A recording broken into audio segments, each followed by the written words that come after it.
वालेकुम अस्सलाम। क्या नाम है जी? जी मेरा नाम कमल एजाज रंधावा है और मेरा ताल्लुक मीरपुर खास सिंध से है। मैं मीरपुर खास डिविजनल वुमेन विंग प्रेसिडेंट हूँ जी। और आज हम खान साहब इतनी तादाद खवातीन की वहाँ से यहाँ पर आई है? जी यहाँ पे कम से कम 250-300 से खवातीन ज़्यादा पहुँच चुकी हैं और कराची का जो है काफिला वो रास्ते में है और इंशाल्लाह ताला सब यहाँ पे पहुँचेंगे।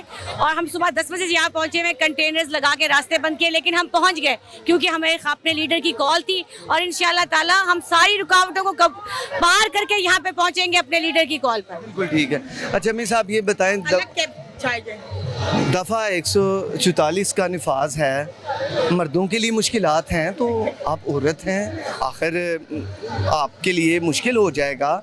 जो सूरत हाल नज़र आ रही है, 100 पुलिस बाहर खड़ी है, 144 दफ़ा लगा दी गई है, क्या तैयार हैं इस सारे मामले के लिए? Anisa Siddiqui, divisional secretary welfare.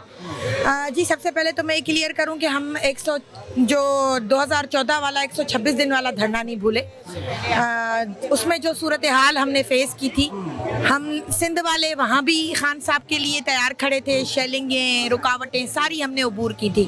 अभी भी जितनी मुश्किलात से, जितनी तकलीफ़ों से हम यहाँ तक पहुँचे हैं ज़मान पार्क तक, तो ये हम जानते हैं। लेकिन इन गुलू भट्टों को, राना सलाउल्लाह जैसों को हम ये मैसेज देना चाहते हैं कि तुम लोग कितने भी हथकंडे इस्तेमाल कर लो, लेकिन ना तुम हमारे लीडर इमरान खान तक पहुँच सकते हो, ना तुम लोग अपने गंदे इरादों में कामयाब हो सकते हो, ना तुम इस आवाम के जुनून को रोक सकते हो, क्योंकि ये अपने लीडर के साथ खड़ी है। ठीक, बहुत शुक्रिया। तकरीबन हमारे जी 300 के करीब लोग आए, काफिला है, पूरे पाकिस्तान के लोग मौजूद हैं और इन्होंने कहा कि रैली को रोकेंगे। मैं तो कहती हूँ रैली निकल गई है, कामयाब हो चुके हैं हम, लोगों की तादाद यहाँ मौजूद है।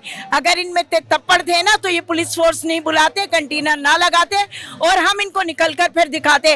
आप अपना नाजायज फायदा उठा रहे हो अपने पावर का। ये पावर हमारे पास भी था, हमारी हुकूमत भी थी, आपको तो हमने इस तरह की रोक टोक नहीं की थी और इंशाल्लाह ताला हम कामयाब है। अगली बारी फिर हमारी है, आप अपना जिगरा थाम के रखो। राना सनाउल्लाह, OPDM। बहुत शुक्रिया जी।